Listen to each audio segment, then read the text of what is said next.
Nobody stopped to help this dying wild animal. Then a driver pulled over to do the humane thing. When an animal lover saw an injured wolf limping by the side of the road, the sight tugged on their heartstrings. Little did they know, however, that the animal had been there for some time, and not one person had stopped to help the poor creature.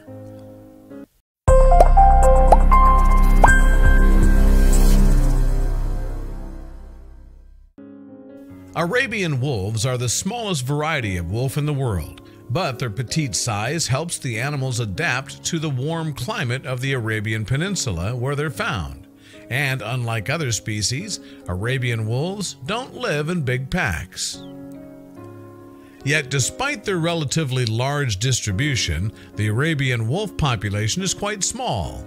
In Israel, for example, there are only around 150 of the animals left in the wild. And part of the issue of their rarity is the wolves' relationship with humans. Arabian wolves are primarily carnivores, you see, and more than capable of preying on animals as large as goats. As a result, farmers consider them predators and will often trap, shoot, or poison the wolves in order to protect their own livestock. Another issue is the public perception of the animals, because although Arabian wolves prefer to feast on meat, they do sometimes feed on human food waste. This means that the creatures can be found close to human settlements, causing panic among the local population. In Israel, in fact, a series of encounters, some of which resulted in bite attacks between wolves and humans near the Israeli tourist havens of Masada and En-Gedi, sparked outrage in 2017. Consequently, nature reserve managers laid out traps in a bid to stem the advance of the animals. And with wolf popularity at an all-time low, it's perhaps unsurprising that many people have shown disdain towards the animals. For example, when someone hit a wolf with their car in rural Israel in 2016, they simply drove on, potentially leaving the animal to die alone. The injured and no doubt terrified wolf was later spotted hobbling up and down the roadside.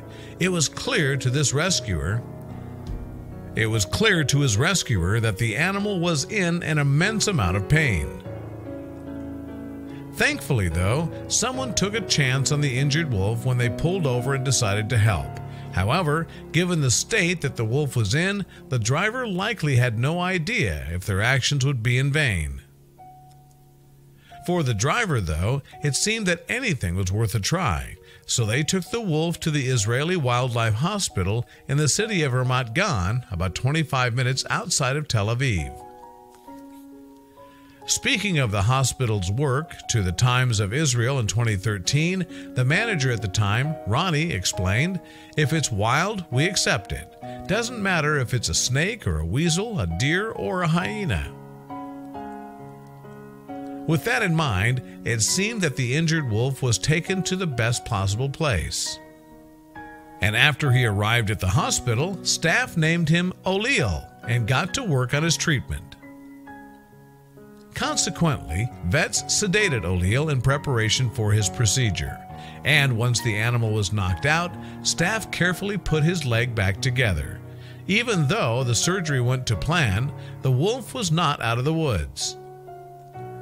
To give O'Leal a fighting chance of being released back into the wild, his leg would first need to recover. So, for the time being, vets assigned him to a life in captivity. That way, they could keep a close eye on his recuperation to ensure that things were healing in the way that they should be. Before vets could discharge him from the hospital then, O'Leal would first have to demonstrate that he was fit for life in the wild. So he would need to be able to hunt and find food for himself, as well as run away from danger when necessary. While O'Leal's recovery must have gone to plan because 4 months after arriving at the hospital, he was ready to return to the wild.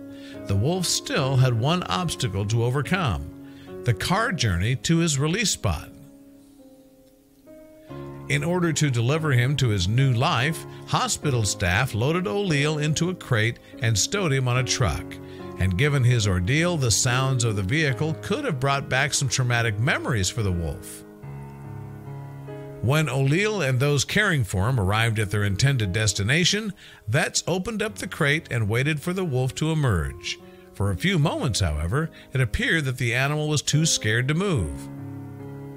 Eventually, though, he must have realized that the time had come for him to return to the wild. As a result, he leapt from the crate and ran off into the open expanse in front of him. So thanks to the kind stranger who picked up O'Leal that day, the wolf got a second chance at life. The individual could have easily kept on driving, but instead they stopped to help out a fellow living creature.